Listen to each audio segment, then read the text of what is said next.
The cargo is red hot, and the manifest is written in blood. Look, I'm glad you guys could join me today for the second update of the day, family. Take a seat and get comfortable, because we got a lot of ground to cover. The script for the final harvest is being read in real time, and the powers that be have finally stopped pretending that they aren't the ones holding the match. We were told this was about national security, nuclear enrichment, ballistic missiles, but the truth is leaking out of these politicians and out of the halls of power like oil from a busted pan. Look, from Marco Rubio admitting that we're preemptively fighting Israel's battles, to Tucker Carlson exposing Mossad agents getting caught red-handed planting bombs to frame Iran, this theater is collapsing. While they brief our troops on biblical destiny, you're paying the bills at the pump and watching the world move toward a necessary slaughter. We're going to go over all of this and more, so stay tuned. These white lines keep on rolling out. We carry every heavy load and push away the doubt. And somehow, down this long dusty road, we find a better truth in the stories told. And we carry this together. Yeah, we carry this together. Assalamu alaikum, my brothers and sisters. I'm your host, Big Robs. Welcome to the driver's seat, where whatever the world throws at us, we carry the load together. It's March 3rd, 2026, and this is the second update of the day. But things are getting kind of crazy, so I felt the need to give you guys a little more information on what's going on at the moment. Look, the world is on a razor's edge. And before we roll out the heavy freight, I'd like for you to do me a huge favor. Smash that like button, drop a comment, and make sure you're subscribed. The truth doesn't travel fast on these mainstream roads, so I need you to help me navigate the algorithms.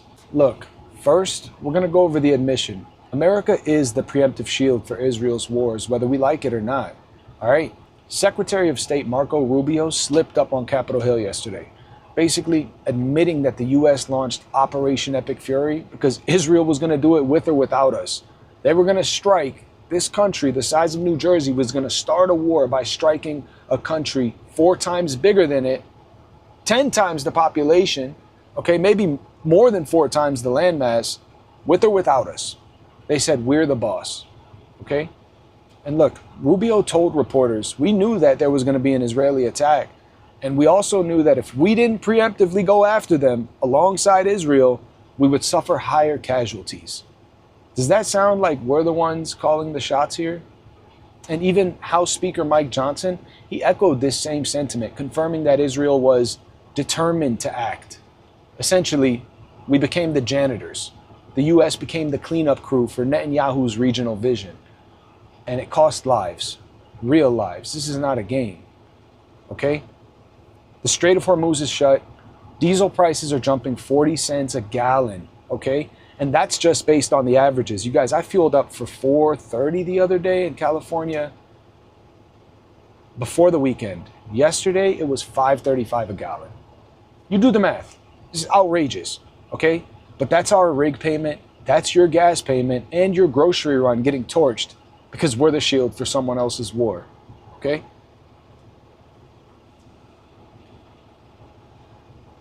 And I know we covered it earlier, but I have to go back over it because it's just this insane. Look, Mossad has a false flag playbook, all right? And Monday night, Tucker Carlson reported that Saudi and Qatari authorities arrested Israeli Mossad agents caught planting bombs inside of their borders. The very same hits being blamed on Iran, okay? And Tucker, he's asking the hard question. Why would Israel bomb the Gulf states? Aren't they all on the same side? Isn't it everyone versus Iran? Simple answer is no.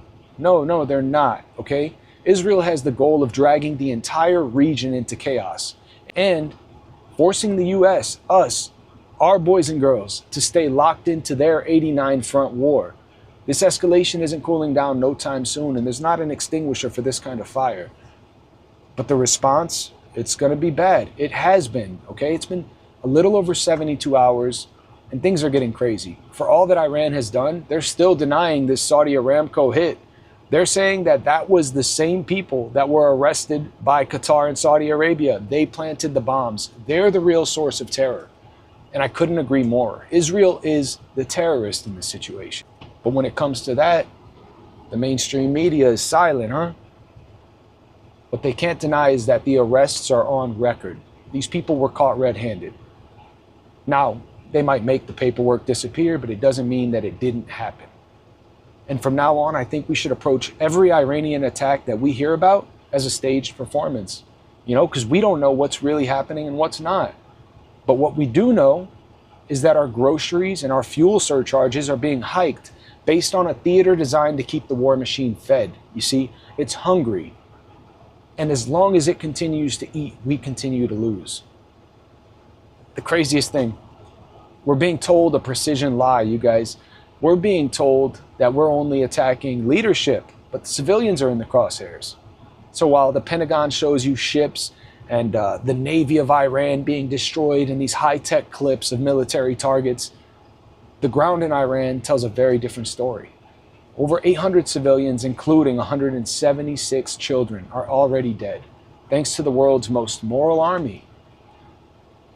And verified footage shows leveled hospitals and even an IVF clinic in Tehran reduced to rubble.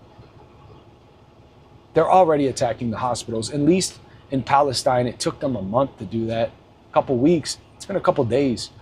But this isn't just collateral damage. It's legitimately their total war strategy, okay? But they're gonna face the blowback. Iran has already retaliated, hitting the US Embassy in Dubai like we covered earlier, and the energy sites in Qatar. There's a real price to pay. And the government and the militaries in the Middle East, whether it's our soldiers or the Israeli servicemen and their government, they're feeling it. The administration is downplaying the fire, but the blowback is very real.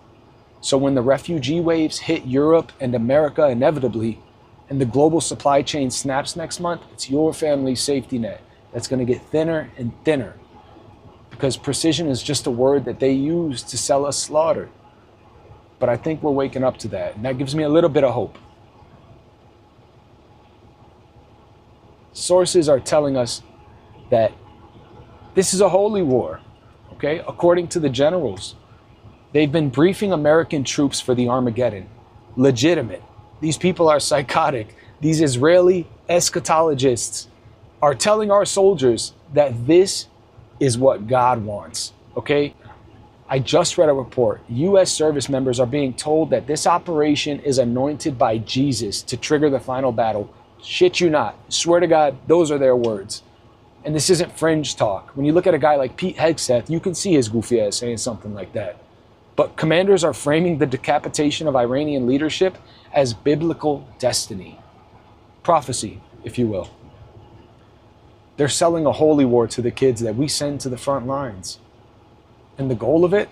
Well, by framing this as a divine mission, they bypass the need for national defense logic or logistics, and they tap into something much more dangerous, much more visceral, if you may. And your son and daughter in uniform isn't being prepped to defend the border. They're being prepped for a religious endgame. And it's not even our religious endgame. This is the Antichrist they're trying to bring about here. This is nuts.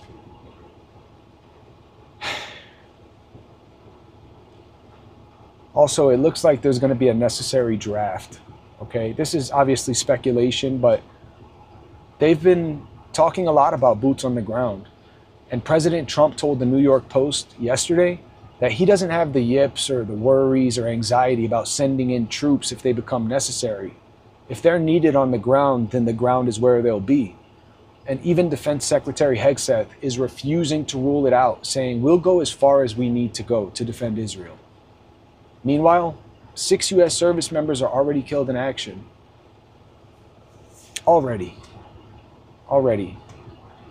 And the Pentagon is slow walking the announcement because they don't want panic. With the Navy prepping for escort duty in the Strait of Hormuz, they're going to be guiding every ship through a minefield.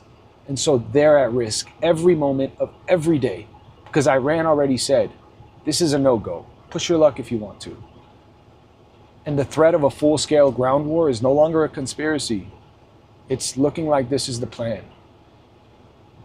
Draft rumors are already hitting the truck stops and the high schools and colleges, you guys. Your kids' future is being tied to whatever necessary means the people in DC and Tel Aviv think must be done. And that's a scary reality. That's all the freight for today, family. Thanks for riding shotgun with me. And remember, no matter how heavy the world gets, we carry the load together. I want to hear from y'all in the comments. What part of this briefing do you guys think was most relevant to your day-to-day life, or even the most scariest? You know, for me personally, it's the holy war rhetoric, because when people start talking like that, you don't know where you'll end up. But honestly, maybe it's the oil price hike or the price hike in the grocery store. You guys let me know. Drop your thoughts down below. I really appreciate you guys getting in on this with me today. Thanks for tapping into the update, and I'm going to do my best to bring you guys another one tomorrow. I'm your host, Big Robs, signing off from the driver's seat.